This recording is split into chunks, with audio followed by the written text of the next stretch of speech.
और अब बात चूहे की, क्योंकि चूहा हमारे देश में भ्रष्ट अधिकारियों का सबसे प्रिय जीव है।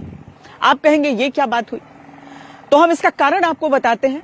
अब बताइए, कहीं पर सरकारी कब्जे में अगर शराब खत्म हो जाती है तो कहा जाता है कि चूहे पी गए, कहीं से गांजा गायब होता है तो कहा जाता है कि चूहों ने गांजे को गायब कर दिया, कहीं कोई पुल खोखला हो जाता है तो कहा जाता है कि चूहे भीतर ही भीतर उतर गए थे उसे।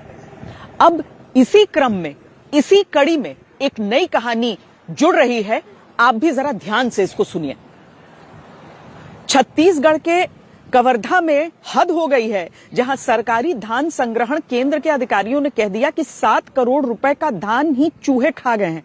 असल में सरकारी केंद्र से 26,000 क्विंटल धान गायब मिला। कम मिला सवाल हुआ तो जवाब अधिकारी ने दिया कि ये 26,000 क्विंटल यानी 7 करोड़ का धान चूहे और दीमक खा गए। सबका सर चकरा गया, क्योंकि कहा जाता है कि एक चूहा औसतन एक दिन में 15 से 20 ग्राम खा सकता है। अगर एक चूहा रोज भी 20 ग्राम खाता हो तो सोचिए 26,000 क्विंटल धान को साल भर में खाने के लिए कितने चूहे लगेंगे। क्या इतने चूहे किसी को नहीं दिखे? चूहा भी सोचता होगा कि उसे तो पता भी नहीं चलता, और सरकारी अधिकारी जो हैं वो चूहों के नाम पर क्या क्या नहीं खा जाते। जब धान को एक संग्रहण केंद्र है छत्तीसगढ़ के कवर्धा जिले के चारभाठा, वहां पर रखा गया था, तो वहां पर जब 2024-25 में वहां पर धान को संग्रहित किया गया था, और जब नया वर्ष आया 2025-26 का, तब धान को देखा गया कि वहां पर कितना धान रखा गया है।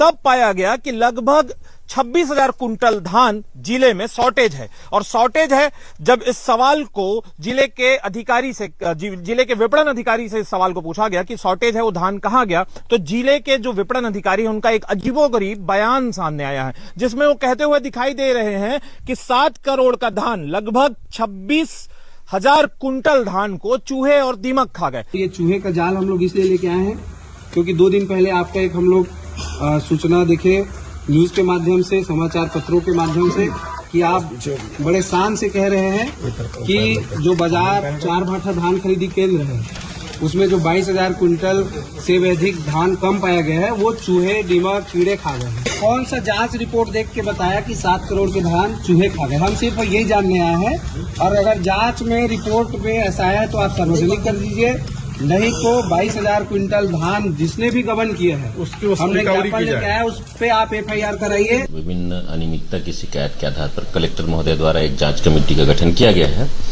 उस समिति में मैं एक सदस्य हूं और 3-4 लोग और उसमें सदस्य हैं। प्रारंभिक बिंदुओं के आधार पर जब हमने जांच किया तो उसमें ये समझ में आया कि वो कुछ SOP का पालन नहीं किया गया, प्रारंभिक गड़बड़ियां दिख रही हैं।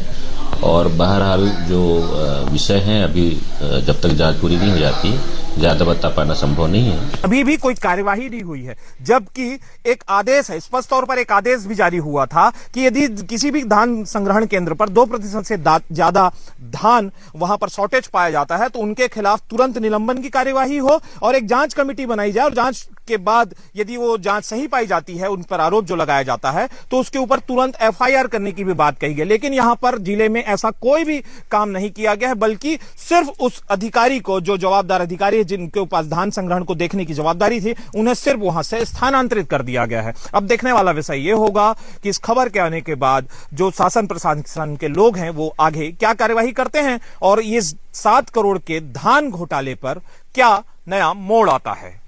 आज तक के लिए कवर्धा से विदान।